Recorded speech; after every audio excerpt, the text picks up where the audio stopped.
نحمدہ و نصلی علی رسولہ الکریم اما بعد فاعوذ باللہ من الشیطان الرجیم بسم اللہ الرحمن الرحیم۔ میں یہ آپ سے عرض کرنا چاہتا تھا، ایک بندہ آتا ہے نبی کرم صلی اللہ علیہ وآلہ وسلم کے پاس اور یہ کہتا ہے یا رسول اللہ مجھے یہ بات بتائیں، یا رسول اللہ دلنی علی عمل اذا عملتہ دخلت الجنہ، میں ایسا عمل مجھے بتایا میں وہ عمل کروں اور میں جنت میں داخل ہو جاؤں۔ اور نبی کرم صلی اللہ علیہ وآلہ وسلم سے کہتے ہیں ایک پہلی بات تو یہ ہے آپ اللہ کی عبادت کریں، تعبد اللہ ولا تشرک بہ شیئا وتقیم الصلاۃ، یہاں پر نماز کو قائم کریں المکتوبہ، ٹھیک ہے، اور توتی الزکوٰۃ المفروضہ، جو فرض زکوٰۃ ہے وہ دیں، اور جو نماز ہے فرض جو ہے وہی آپ نے پڑھنی ہے، اور دوسری آپ پڑھیں گے اس کا تو آپ کو فائدہ ہوگا، لیکن فرض نماز آپ لازماً پڑھیں۔ فرض نماز کون سی ہے یہ ذہن میں رکھنا چاہیے۔ بعض لوگ تھکے ہوتے ہیں، بعض لوگ پریشان بھی ہوتے ہیں اور اس کے پاس ٹائم نہیں ہوتا، تو یہ ہمارے ذہنوں میں یہ چیز آ رہی ہوتی ہے کہ ہم نے ظہر ہے تو اس کی 12 رکعت ہی پڑھ لیں، لیکن اس کی 4 رکعت ہوتی ہیں، صبح کی 2 رکعت ہوتی ہیں۔ اسی طرح فرض آپ نے فرض جو پڑھنے ہیں نا وہ ہے اصل نماز۔ اگر آپ تھکے ہوئے ہیں تو آپ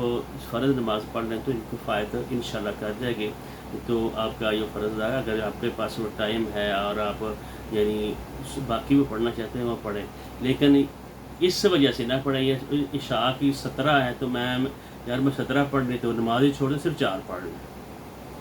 ٹھیک ہے۔ اور اسی طریقے سے اگر زکوٰۃ آپ کا زیادہ دینی چاہیے اور وہ صدقہ ہے اور بہت زیادہ ہے، اگر آپ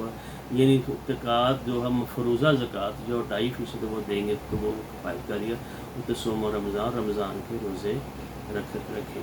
ٹھیک ہے نا۔ اور وہ جو عرابی جب آیا نبی کریم صلی اللہ علیہ وسلم نے اس کو یہ باتیں بتائیں اور اس نے کہا ایک تو میں شرک نہیں کروں گا، دوسرا نماز پوری یعنی فرض پڑھوں گا، اور دوسری زکوٰۃ مفروضہ وہ دوں گا۔ تو نبی کریم صلی اللہ علیہ وسلم نے جب ان کو یہ باتیں بتائیں وہ کہنے لگا والذی نفسی بیدی، جس کے قبضے قدرت میں میری جان ہے، لا ازید علی ھذا، میں تو نہ زیادہ کروں گا اور یہی کروں گا۔ اور آدمی اپنی چادر اٹھائی اور فلما ولّا، جب چلا گیا تو نبی کریم صلی اللہ علیہ وسلم جو خوش ہونا چاہتا ہے، جو دیکھنا چاہتا ہے جنتی آدمی کو، اور اگر اسے سچ کا ہے تو یہ آدمی ہے جنتی، فل ان ینظر الی رجل من اہل الجنہ فلینظر الی ھذا، اور یہ اس کی طرف دیکھیں۔ بات یہ ہے، مقصد یہ ہے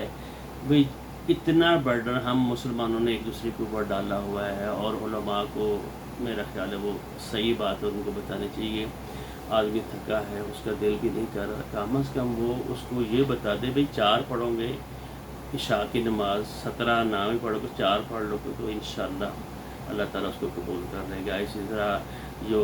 مغرب کی نماز ہے 3 رکعت پڑھے، صبح کی 2 ہیں، اور ظہر اور عصر کی 4 رکعت جو فرض ہیں وہ لازماً پڑھیں۔ فرض نماز پڑھنے سے کفایت ہو جاتی ہے، اور یہ جو برڈن ہے ہمارے اوپر وہ بہت زیادہ، تو اس کے اوپر لوگوں کو معلومات ہونی چاہیے، اس کو پتہ ہونا چاہیے میں 4 فرض پڑھ لوں گا اور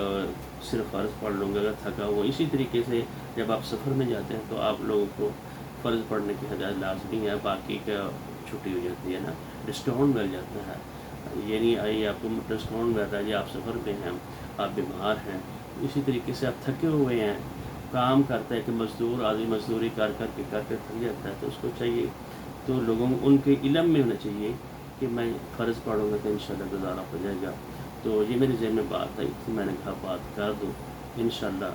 جو سنیں گا جس کو اتنا علم نہیں ہے تو اگر وہ سنیں گا تو انشاءاللہ میرا خیال ہے کو لازماً فائدہ ہوگا۔ وہ بجائے ڈر سے خوف سے زیادہ نمازیں نہ پڑھیں، وہ اس کو اتنی پڑھ لینی چاہیے۔ بارک اللہ علی ولکم ولسائر المسلمین، اللہ تعالیٰ ہم سب کو نمازیں پڑھنے کی توفیق عطا فرمائے اور اللہ تعالیٰ کے ہاں قبولیت والی ہوں۔ جزاک اللہ خیر۔ السلام علیکم ورحمۃ اللہ وبرکاتہ۔